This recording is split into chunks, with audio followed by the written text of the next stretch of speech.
Welcome to Season 5 of My Wife the Dietitian, a fun, evidence-based weekly podcast about nutrition and healthy living. On today's show, we take a look at the new USDA food guide. A few interesting changes have some people raising eyebrows. We'll walk you through it and give you some tips on how to navigate the new guidelines. Stay with us.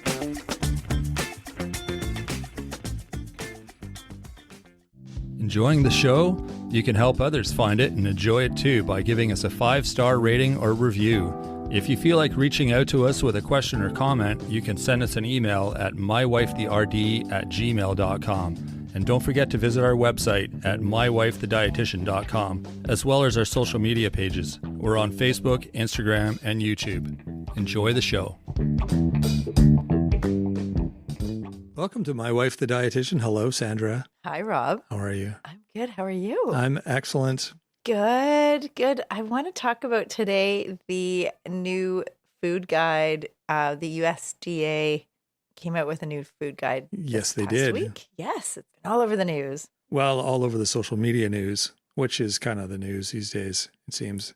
Yeah. But yeah, everyone's definitely talking about it, and for good reason. I mean, they've definitely made some changes, and there's a few things that are a little odd, a little different, I guess. So I also want to, if this is okay to interrupt you, sorry. Never okay. Shame on you. I want to compare it to the Canada's Food Guide, which was updated 2019 was the last update. Yeah, it makes sense. I mean, I was saying to you, I mean, every country has their food guide, I would assume, right? Because you were saying, oh, you should see Australia's food guide. It's even more different. But you'd think they'd all be the same. I mean, we're all the same. We're all built the same. We're all human. I mean, it's not like if you're American, you have different nutrient requirements than a Canadian would. Right. Do you know what I mean? It seems like it should be somewhat universal, but it isn't. I know. So it is good to compare, just so people can make their own judgment calls. Absolutely. Yeah. And I mean, there was a lot of hype and news around 2019 when the Canada's Food Guide came out with their new one, because they actually took the dairy or the milk and milk product food group off that food guide. So since 2019. Yeah. And at that point, the milk or dairy, if people wanted to have that, it's included in the protein part of the plate. I'm holding up Canada's Food Guide for you right here, Rob. Oh, because it used to be its own section? Dairy. Well, I suppose that makes sense now, because it is kind of protein. That's how we think about it too, right? Except you still want that calcium element. Yeah, exactly. So, a lot of the meal plans I help develop for clients, one of the snacks is a calcium-rich snack. Mm-hmm. So that you're getting your calcium somewhere, either might be yogurt or cheese or other calcium-rich foods.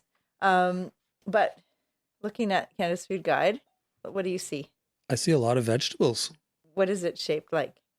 Well, it's the plate ratio, right? That's what we do here in Canada, right? And we talk about it all the time. Is that what the new food guide is? Is that plate ratio where it's half vegetables and a quarter protein and a quarter starch? You got it. That's the Canada's Food Guide. And then on the back is some guidelines for people. Healthy eating is more than the foods you eat. It's be mindful of your eating habits. It's cook more often. It's enjoy your food and eat meals with others.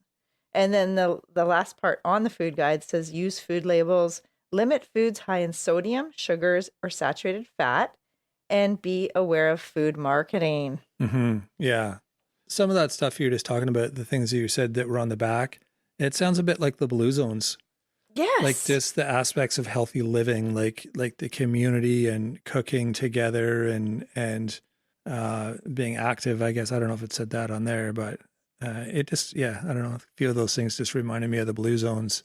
Yeah. Yeah. Cook more often, like home cooking, eat with others, like community. Mm-hmm. Be aware of food marketing. It's actually on there, which is they have a picture of someone on their phone and, like all the marketing out there. Oh, right? yeah. There's tons. Yeah. Yeah. Yeah. And so we started talking about Canada's Food Guide, but with the USDA, the new food guide that's come out. It's a strong shift towards eat real food, which is similar to Canada's food guide, with an emphasis on whole, minimally processed foods. So they must have been listening to my wife, the dietitian.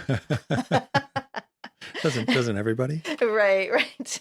Their pyramid is flipped, right? So it's basically prioritizing protein, full fat dairy, fruits, vegetables, and fats are at the top and the grains are at the bottom. Interesting. It So- sounds like like the keto diet almost, or like one of those kind of like low carb, high fat, high protein kind of diets.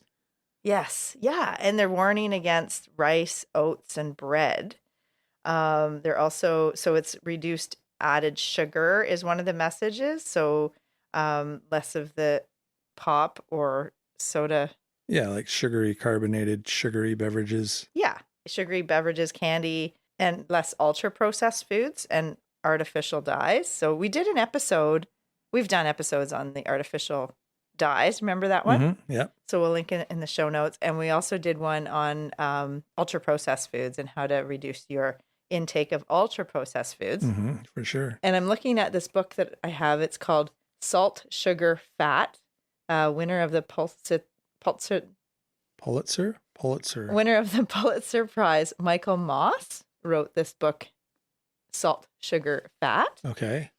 Basically, it says how the food giants hooked us.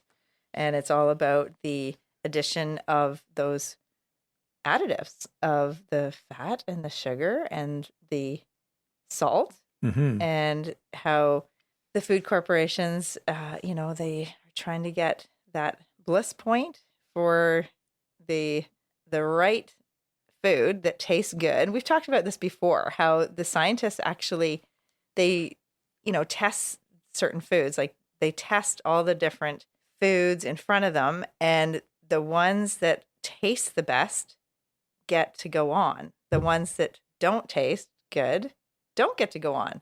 So it's like they're raising the bar in terms of bliss point, in terms of what humans like to eat. So the more we eat those foods, the more we want them, and we end up overeating. Exactly. So I think that part is kind of addressed in the new USDA food guide, where they're saying less ultra processed foods. My problem is with it, and I think a lot of other people as well, is I don't know how many people will read the fine print. Like the fine print makes some sense. They explain things and that's all good. But then they've got this big picture, and the first thing you notice is a big fat steak. I know. Right. And so people will just look at the picture and go, oh, I should eat steak and butter and all Cheese. all these things that typically we warn against. Yes. And we And know most people warn against. I know the Mediterranean diet. So that's the most rigorously studied diet ever, is the Mediterranean diet. Mhm. There's tons of research on that. And that's less than 10%. The fats are saturated fats. And with the Mediterranean diet, meat is not a central part. It's fish 1 to 2 times a week. And meat is kind of like a garnish. It's something that you have sometimes. Yeah. And yeah, it's so interesting that they're putting it front and center. I think it's funny because also they talk about sustainability and environmental sustainability, but they've got a big stake on the picture. And when people read, when you see the USDA new food guide, your eyes go from the top left over, just like you're reading, right? Like, Yeah. and that's exactly what you said, that's where you see the big piece of meat Mhm. is the first thing you see. Yeah. So yeah, it's interesting that would be right front and center. And we also know like the MIND diet. Remember, we've talked about that episode Mm-hmm. 10, I think. We're going to put that in the show notes. It definitely, they've done research on that. And again, the red meat is something that you don't want to eat a lot of, or saturated fat, No, exactly. because the MIND diet is about preventing or reducing your risk of dementia. They showed it's delays the onset by 7 years. So MIND diet is something that I think is a good rule of thumb in terms of eating patterns. Yeah, for sure. And in the MIND diet, it limits saturated fat, butter, full fat cheese, and fried foods. And we know that one single high fat meal can actually impair the blood flow to the brain. Really? Yeah. Wow. Yeah. Like after you eat a fatty meal, if they took your blood, you would see the saturated fat in your blood. Oh, wow. Really? Yeah. So it's, Wow, that's crazy. which, for young people, healthy people, not a big deal because they're resilient, it's okay. But if it's an older person who might be more vulnerable to stroke or neurodegenerative diseases like dementia, then, or, heart disease, heart attack, stroke, I don't know, the idea of having more saturated fat doesn't make sense to me. Mm-hmm. Yeah, I don't think you're alone either. One thing I am noticing is the vegetables are up at the top too, which is a good thing. Yes. I don't know where they were before, but that's a plus, right? Absolutely. Yeah. We want to see people eating more vegetables and fruits. We know that on average, the general population in North America do not eat 5 servings of vegetables and fruits. We know that. That they don't? No, they don't. And it's French fries is the one vegetable they eat. Vegetable? Yeah. Wow. On the stats. That's considered a vegetable? It's, in the surveys. That's a problem if it is. I know, exactly. People are like, oh, I'll just have an extra serving of French fries. I'll get my vegetables for the day. Yeah. Yeah, no, it's not even. It's a starch and it's absolutely. Deep fried. So yeah, carb that is not going to be good for your. Yeah, it's not like your greens and those kind of vegetables, right? Exactly. And what about beans? Fiber is a big deal, right? People aren't getting enough fiber, and I don't see beans on here as a protein source.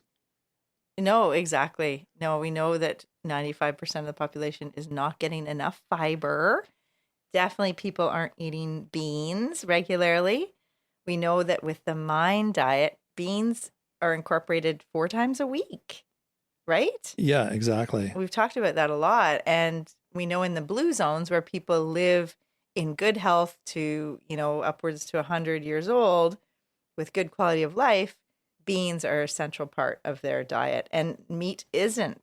Yeah. Like you said before, meat's more of an accent. Yeah. If you're going to be an omnivore, then yeah, it would be fine to have some meat, chicken, fish, dairy, but not to have it as a, daily intake in terms of the red meat. Right, right.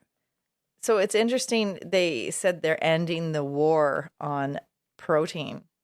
What does that mean? What was the war? They're ending the war on saturated fat, meaning it's been demonized for so many years on the old food guide in the States. I think that's what they mean. I see. Yeah. And so now they're kind of putting it up front and central with the red meat and the cheese and the butter, but also the war on protein. So they want, it's kind of interesting because I feel like protein is all over the place. Like we see, every food is healthified with high protein labels, like high protein popcorn, high protein pancakes. Right. High protein. Isn't that just what happened with the low fat craze? Yeah. Everything was like low fat, low fat, low fat. Like basically they just, changed the ingredients and changed the formulation of the food. And then all of a sudden you're prioritizing protein. Yeah. Well, whatever the food trend is, they make that. Like I remember when gluten-free first started, and then everything had the gluten-free label on it, even though there was never any gluten to begin with. Right. Like I said, I saw gluten-free milk. Right. Remember that? I'm like, what? Yeah. There's no gluten in milk to begin with. Why would you have that on the label? But they want people to buy it. Exactly. Because it's trendy. Yeah. Yeah, we'll see how this goes. I wanted to know about the history of the Canada's Food Guide and when it was changed and when it was, developed and everything. It started in 1942 during World War II and during the wartime, and it was called the Official Food Rules for Canadians to guide Canadians. And then in 1944, So 2 years later, they renamed it to Canada's Food Rules, expanding the meat and fish and adding iodized salt. And then in 1949, it was amended, and based on a lot of feedback from teachers, Mm. they so they kept 5 food groups, and they added vitamin D suggested as a supplement. And Right. that was in 1949. 1961, they revised it and renamed to Canada's Food Guide. So part of this, they added a little statement about increasing whole grain intake. And then they also had milk recommendations. And in 1977, they shrunk the number of food groups from 5 to 4. So they combined the fruits and vegetables. Do you remember when you went to school, like, when you were in elementary school, they had 5 food groups, and one was vegetables, one was fruits. I have a project from grade 5. It's in a box downstairs. Yeah. And it's all about food and the food groups. And I did a little, it's got my pencil crayons out, and it's like 20 pages long. And I took out like clippings from the newspaper, and I had a little blurb about each of the groups of food. And yeah, it's pretty funny. I got an A on it too, or whatever they do in grade 5. I got so awesome. 10 out of 10, maybe bonus points or something. You put it out into the universe, and then now you have a wife that's a dietitian. That's so funny. I know. It's pretty funny. That's hilarious, Rob. Yeah, I saw that. You showed that to me a few years ago. And it had a big triangle on the front, like the, I don't know. Like a pyramid. Yeah. Right. Yeah, like the food pyramid thing. Did they have that back then? Like back in the, I don't know, the 80s, 70s, something like that? Oh, I think so. Yeah. Okay. Yeah, they probably did. Or maybe, I'm not sure. That's a good question. I'll have to dig it out and look at it, because maybe I just put a shape on the front and it had nothing to do with the food guide, and that would be kind of ironic, because that's... Well, I remember it used to be like the rainbow, right? It was like it looked like a rainbow. Like in 1982, it was changed again and focused on health and disease prevention. And they had stated limit fat, sugar, salt, and alcohol, and promote variety, balance, and moderation. That was 1982. And then, it was 1992. They changed it again, and now it was the rainbow image. So having lower fat options and dairy. Okay. And then in 2007, we're almost getting to the end here. 2007, Eat Well with Canada's Food Guide, Nutrition and Health. And it basically was a variation, and it incorporated the changing societal values and food preferences. And that was 2007. That was right before the one that we have now, and in 2019 is the one we just looked at.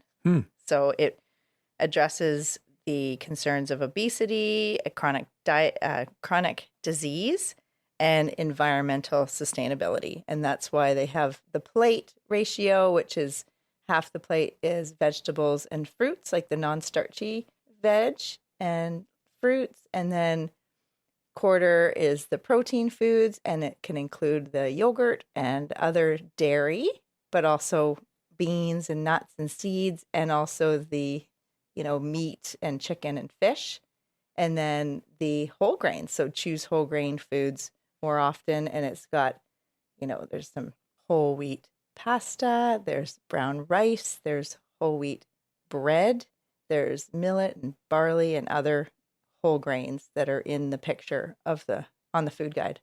So do you think that's a reasonable approach for eating for most people? Like the one in your hand, the Canada's Food Guide? Oh, I think it's really good, actually. Yeah. It's because it gives you what you need by the sounds of it. It seems pretty balanced and pretty logical as far as your nutrient consumption. Yeah, based on, the population and how people are eating a lot of processed foods. We want people to eat more whole, minimally processed foods. We want people to eat more vegetables and fruits. It is something that most people are not getting enough of. We do need more fiber on our plate and in our days, and a lot of people are not eating enough fiber. So if you do have half your plate is vegetables and fruits, and then some whole grains, some starchy foods. You're getting fiber that way, and maybe even some plant-based protein. So you might have a meatless Monday where it's like beans for dinner, or like lentil soup or bean burrito, Hmm. or we do that sometimes, eh? Oh yeah, And lots of times. yeah, so, there's different ways to have a meal without having animal products. I mean, you and I include all foods, but it's just amount of like how often, right? Like we don't have steak every night. That'd be pretty expensive to do that too. Yeah, well, I mean, there's definitely benefits to having more plant-based, but yeah, I mean, it's steak is, I mean, when we go to your parents' house, I think that's when we have steak because we don't typically buy it and eat it here. So it's not very often. It could be prohibitive financially for a lot of people, this new USDA food guide, because taking away or saying no ultra processed foods, or, you got to eat more whole, minimally processed foods, that might be difficult for people to do that. So what does that mean? Like, can you give an example? Like when you say you're taking away the They like microwaved meals, oh, okay. the chips, the candy, the ultra processed foods. Right, I So see. whatever that means, I don't know if they've defined it. Well, I know it's kind of a vague term, and I think that might be part of the problem too, is people don't understand what that means when it comes to, like, I think we discussed this on an episode recently where we said, I think most people think when you say ultra processed food, you think of junk food, your bag of Doritos and your candy and your, that kind of stuff. You don't think of like a frozen pizza or Yeah, because that's what that would be. Like it could be, yeah, like those right? meals that you're talking Exactly. about. Yeah. Yeah, those are still fairly processed. And then beans in a can are actually really healthy. Like if you just strain it, and rinse it and use it in soups and stews, like legumes, beans, chickpeas, we know that is actually, there's scientific consensus that plant focused meals are healthier and can help prevent disease, including cardiovascular disease, diabetes, dementia. So I think one of the messages that is lacking is the fact about fiber and plant foods and Hmm. getting more plant foods in.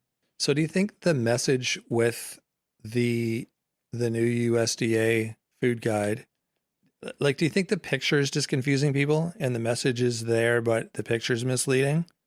Like they're saying you should eat more protein, healthy fats, fruits and vegetables. Like that all sounds good, right? Butter and full fat Well, cheese. that's what I mean, but that's in the picture. So that's what they're showing in the picture. So it's almost like it's there's two different messages there. So if like I don't know if they say that in the written part or if there is a written part. I think it said ending war on saturated fats. So they're encouraging people to eat saturated fat. Yeah, I think so. Okay, so Yeah. that's going Then to be protein. So then that means usually saturated fat combined with protein. What does that mean to you? well, a steak with a big slab of butter on it. Yeah, or Right. lots of cheese. Yeah, it'll be interesting to see what, I don't know. Anyways, it's different. It, We'll see. We'll it's see what different. happens. So what do you recommend then if people, I mean, because I'm sure there's some people who rely on this to sort of base their they base their diet on this came from the government, that they know what to do, they know what I need, blah blah blah. I'm going to follow this to a T. Mm-hmm. What do you recommend to those people?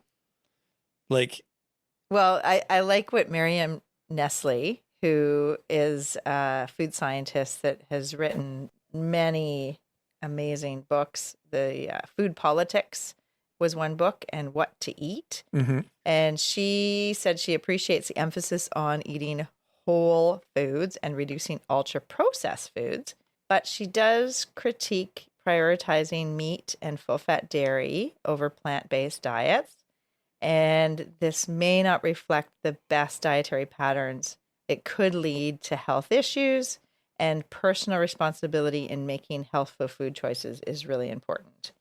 So I agree with that because I think looking at the Mediterranean diet, looking at the Mind diet, which the Mind diet can reflect all different geographical locations and ethnicities. So it's about getting, do you remember the Mind diet principles? There's like 8.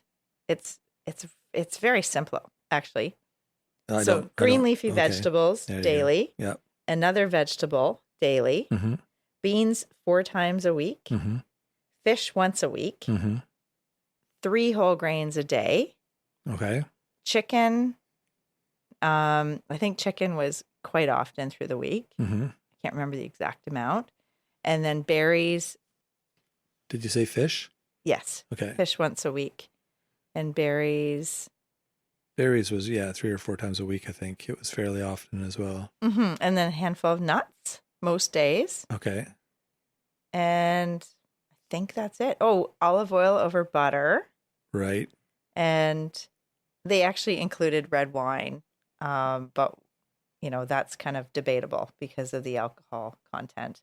But because of the polyphenols and the resveratrol. Thank you. Resveratrol in the grape skins is a very potent antioxidant and polyphenol that is helpful. It's not the wine; it's what's in the wine. I mean, it's not the alcohol part of the wine; it's the elements that are in the wine that make it healthy. Exactly. It's I was reading a post somewhere recently, and someone was saying, "No, wine's good for you. It says you should drink wine like once a day." And it's like, it's not that you should drink wine. It's the things that are in the wine that are good for you.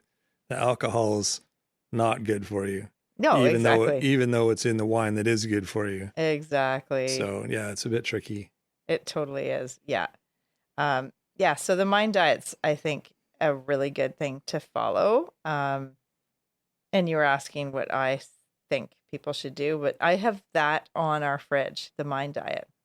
And I mean, it is a lot like the Canada's Food Guide, really, right?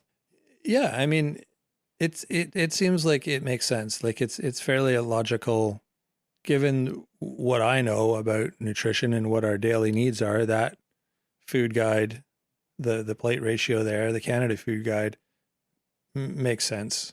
I like the way they've done it. I think it's a little more practical than the pyramid is kind of confusing, I think. Well, it's kind of confusing, and I like the plate ratio aspect because it tells you quantities. It's like a quarter of your plate should be protein, and these are the options that you have. I love that. Yeah. Whereas the pyramid, it's just like, how much am I supposed to have? Right. So with the plate, like in a way, it's very individual. And so, for instance, I always talk to people about the size of their hand is a good idea for portion size, right? Your fist? Yeah. So say a dad is 300 pounds and then there's a child who's, tiny, like kindergarten. They're going to have different portion sizes, right? Yeah. Obviously. So, and looking at their hand, that dictates kind of portion. So if you're looking at the plate ratio, for one thing, the kindergartner's plate's going to be smaller probably, and they would have 2 of their little hands of vegetables and fruits on the plate or their bowl or whatever, and then 1 of the palm of their hand, like just their palm and the thickness of their palm, which is very small, would be the protein, would be the chicken or the fish or whatever protein they're having, the meat. And then their little fist would be about the size of the potato they would have, or if they're having some pasta or if they're having rice. Right. So that's kind of that plate ratio. And then the grown dad, like who's maybe, as I said, if he's 300 pounds, then he's going to have, his plate is going to have a different portion and different proportions than his child. Yeah, that makes total sense. But the plate ratio is the same. He has 2 of his hands full of the veggies and fruits. 1, the palm of his hand as the piece of meat or the chicken or the fish or whatever he's using for protein. It could be beans and it could be lentil soup, could be black bean burrito, bean salad. So if we have rice and beans, that's another way to, have those beans. So it'd be about the size of his fist of beans. And then the rice would be the size of his fist too. Yeah, exactly.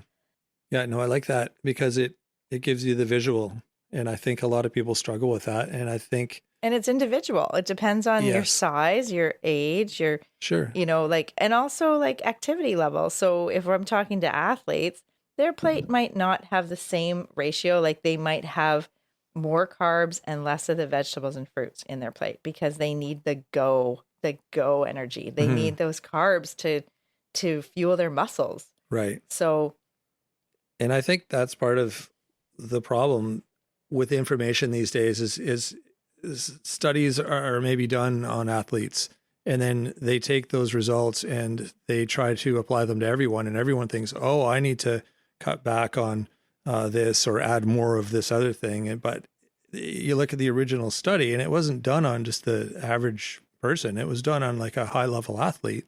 right. No, exactly. And that's the thing. They kind of extrapolate and say this is for everybody, Mm-hmm. or that's how the headlines are. Yeah. And so that's the other thing is being critical in terms of your thinking and looking at the studies and like, what are they talking about? And Mm-hmm. so there's definitely personalized nutrition in terms of what's good for you versus someone else based on your health history and what you need, what your goals are. Yeah. So that's the other aspect. So it's, a guide is just like that. It's a guide, it's a framework. And it'll be interesting to see what happens with the this new food guide. Yeah, absolutely. Yeah, if you have questions about the food guide, it is new. It is going to stir things up. It is going to cause some confusion, and we're here to help you.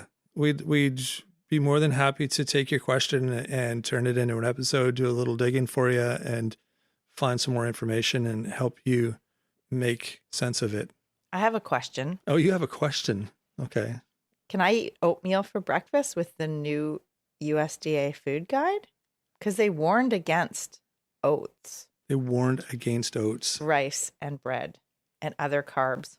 We know that oats are actually really good with soluble fiber and helping with heart disease. That's so bizarre. I Yeah, just don't understand that. It's weird. it's interesting. Anyways, that's the kind of question that I'm sure I'm going to be seeing soon with this, with all Yeah. the confusion. Hmm. And just one other thing too, take it with a grain of salt because I mean, they're, it's from the government. Governments are paid money from corporations who want to promote their products and all that sort of, BS. So there's that element to it as well. We're not going to get into that, but it is definitely part of that whole scene. And I'm sure that it is influenced by that factor. So just like I said, take it with a grain of salt. And Yeah, I think there's definitely economics driving oh, the absolutely. development of it for sure. So, USDA is the U.S. Department of Agriculture. So, Mhm.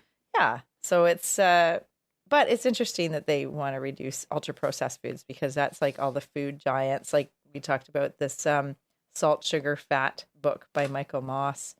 And it's an interesting, wow. The quote from Marian Nelson on the back is salt, sugar, fat is a breathtaking feat of reporting. Michael Moss was able to get executives of the world's largest food companies to admit that they have only one job: to maximize sales and profits, and to reveal how they deliberately entice customers by stuffing their products with salt, sugar, and fat.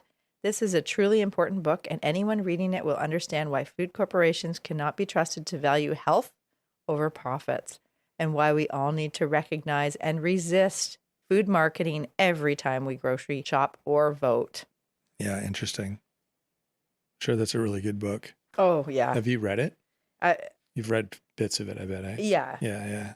I haven't read it front to back, but see, I've got little sticky notes all through it. Mm-hmm. Yeah. Yeah, it should be interesting to see what happens. But like I said, if you have questions, let us know. We'd love to explore this a little bit further as it unfolds and keep everyone up to date on where things are going. In the meantime, you can check out our website, Lots of great stuff there to look at. You can join our newsletter. It's a weekly newsletter that's free to join. Lots of information coming at you every week in the newsletter. And we're loving that there's so many new subscribers all the time. Thank you, guys. Yeah, no, great. welcome aboard. We love connecting with new people and getting more information out there that is reliable and good. Absolutely. That's why we're here. Like I said, if you have questions, you can email us at mywifedrd@gmail.com. And the website is mywifethedietitian.com. You can also find us on Facebook, Instagram, and YouTube. Feel free to reach out to us there as well. And if you like the show, let us know. We love hearing your feedback, your comments, your ideas, your questions. All of that stuff is super helpful for us. And it helps other people find the show as well. If they read your comments and they like what you're saying, then they'll jump on board too. So you can rate and review the show. That's a great way to share your feedback. You can share with a friend. That's another great way to help us along and help your friend. There's lots of things that you can do to keep things rolling forward for us here. We appreciate everything. So that is it for today. You'll notice again, this is our new day. It's the Tuesday episode, and we will be back with Nutrition Nuggets on Thursday, which is a new day for Nutrition Nuggets as well. So that's going to be the new episode release days in 2026, Tuesdays and Thursdays. Thanks for joining us. Hope you found this information useful, and we will be back on Thursday with another great episode. So until then, have a fantastic week. Thanks for joining us today on My Wife, the Dietitian. If you like what you heard, don't be shy. Leave us a comment or review, and be sure to share our podcast with your friends. If you'd like to hear more, hit that subscribe button. You can also follow us on our social media pages for updates, episode trailers, and other odds and ends. For more info and links on what we discussed on today's episode, check the show notes. We'll be back next week with another informative and fun-filled episode.